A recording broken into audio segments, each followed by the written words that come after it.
నమస్తే, welcome to whistle. నేను మీ స్వాతి.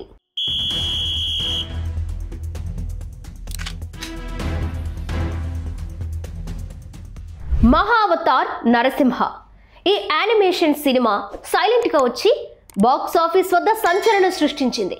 ఎలాంటి అంచనాలు లేకుండా విడుదలైన ఈ చిత్రం ఏకంగా 300 కోట్లకు పైగా వసూలు చేసి రికార్డు సృష్టించింది.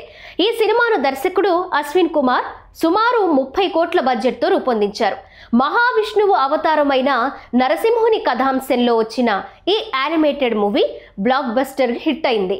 నిజంగా నరసింహస్వామి వచ్చి కనిపించాడా అన్న స్థాయిలో విజువల్స్ అదిరిపోయాయి. ఆ ఎలివేషన్ సీన్స్, అందుకు తగ్గట్టుగా వచ్చే మ్యూజిక్ రోమాలు నిక్కబొడుచుకునేలా చేశాయి. ఈ సినిమా ఎలాంటి భారీ ప్రమోషన్స్ లేకుండానే విడుదలైంది. కేవలం మౌత్ టాక్ ద్వారానే దీనికి ప్రేక్షకుల నుంచి అద్భుతమైన స్పందన లభించింది. కథ, కథనం, అద్భుతమైన గ్రాఫిక్స్, విఎఫ్ఎక్స్ ప్రేక్షకులను విపరీతంగా ఆకట్టుకున్నాయి. ముఖ్యంగా నరసింహస్వామి కథను ఎంతో శక్తివంతంగా, భావోద్వేగంగా చూపించడం ప్రేక్షకులకు బాగా నచ్చింది. మరీ ముఖ్యంగా ఈ యానిమేషన్ చిత్రం కేవలం చిన్నపిల్లల కోసమే కాదు, పెద్దలు కూడా చూడొచ్చని నిరూపించింది. ఇప్పుడు లేటెస్ట్గా మరో అరుదైన రికార్డుని సాధించింది.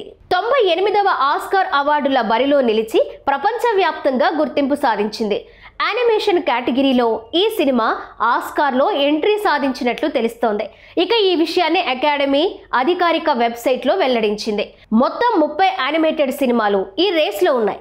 మొత్తానికి ఏ సినిమాకు ఆస్కార్ వస్తుందో చూడాలి. అవార్డు విషయాన్ని పక్కన పెడితే మహావతార్ నరసింహ సినిమా ఆస్కార్కు ఎంపికవడం అనేది ఇండస్ట్రీ వర్గాల్లో హాట్ టాపిక్గా నిలిచింది. ఈ ప్రోత్సాహంతో భవిష్యత్తులో కూడా యానిమేటెడ్ సినిమాలు మరిన్ని నిర్మించే ఛాన్స్ ఉందంటున్నారు.